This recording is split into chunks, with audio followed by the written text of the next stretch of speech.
오늘의 늙기 전에 꼭 봐야 할 영화 119는 로튼 토마토의 에로 영화 탑 200에서 37위를 차지한 잘못된 삶의 방법을 깨우친 그녀 서머솔트입니다. 떠도는 삶을 사는 편모스라에서 자라난 16살의 소녀 하이디는 성을 생존 방편으로 사용하는 방법을 일찍이 깨우쳤습니다. 하이디는 어느 날 집에서 엄마의 애인과 관계를 맺다가 엄마에게 들키는데 그 사건으로 하이디에게 실망한 엄마가 하이디를 모르는 사람처럼 행동해 충격을 받게 됩니다. 그런 일을 벌이고도 엄마가 똑같이 대할 것이라는 기대를 했다는 것부터 이해가 안 되네요. 더 이상 엄마와 함께 살 수 없다고 생각한 그녀는 산골 마을인 진더비로 도망을 치는데 그곳을 선택한 이유는 그곳에 전에 캔버라에서 만났던 에디라는 친구가 살고 있었기 때문이었습니다. 그러나 진더비에 도착해 에디에게 전화를 걸지만 에디는 그녀를 모르겠다고 하네요.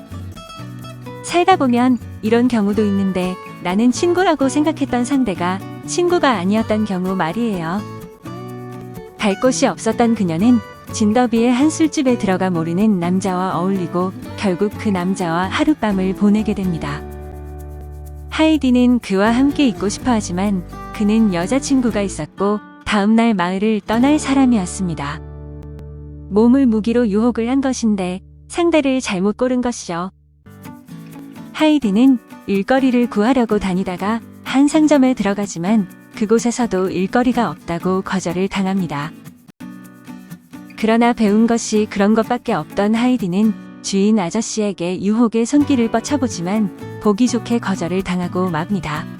세상에는 그런 유혹에 넘어오지 않는 남자도 많답니다.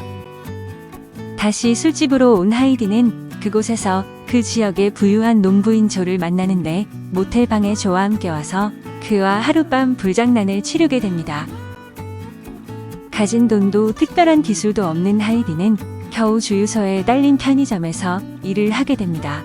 그리고 친절한 이렌느가 운영하는 모텔 뒤쪽에 방도 얻는데 그 방은 주인 집 아들이 쓰던 방으로 아들이 감옥에 가 있어 비어 있었습니다. 그리고 편의점에 들른 조와 재회를 하면서 하이디와 조의 관계는 점점 깊어지게 됩니다. 정글을 걸어 X 표시를 해. 찌르면 피가 올라갔다 내려와. 시원한 바람, 인색한 바람, 맨 위에 알이 펑하고 터져. 한편 조는 하이디의 이해할 수 없는 성격 때문에 마음이 갈팡질팡하고 있습니다. 한 사람에게라도 사랑받고 싶은 하이디는 조에게 사랑을 받고 싶어서 날 사랑하냐고 묻지만 조는 대답을 할 수가 없습니다. 하이디의 새로운 삶이 행복하게 펼쳐지지만 조는 하이디와의 관계를 계기로 성과 계급 그리고 미래에 대해 이전에 가졌던 자신의 생각에 의문을 품게 됩니다. 그리고 하이디는 편의점의 동료인 비앙카와 친구가 되고 곧 비앙카의 가족과도 친해지지만 비앙카 엄마의 애인이 초반에 하이디가 직업을 얻으려고 작업을 했던 상점의 사장님이었습니다. 이렇게 하이디의 과거가 현재의 삶의 침범에 들어오게 되는데 이에 대한 하이디의 대응은 이곳에서 그녀가 맺었던 모든 관계를 손상시킵니다. 그 사장은 자신의 가정을 망칠 생각 하지 말고 일할 때만 말하고 얼씬대지 말라고 살살 돌려 말합니다. 그런 말을 들은 하이디는 자신이 싫고 조에게서도 확실히 사랑을 받지 못한다는 마음에 또 다시 술집에 가서 2명의 남자와 모텔에 오게 됩니다. 그러나 그 현장을 조가 보게 되고 분노한 조는 남자들을 때려 내쫓고 하이디와 절교를 선언하게 됩니다. 너에겐 큰 문제가 있어. 내가 너라면 도움을 구하겠어. 넌 사람들과 가까워지려는 게 아니야. 그저 그 짓만 하려는 거야. 설상가상으로 새벽에 벌어진 소동 때문에 집주인 아이렌이 하이디에게 방을 빼달라고 합니다.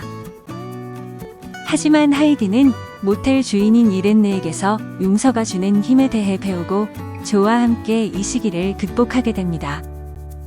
방을 빼는 날 하이디는 처음으로 아이렌에게 모든 것을 솔직하게 말하고 아이렌은 하이디의 엄마에게 전화를 걸어 사실을 알립니다.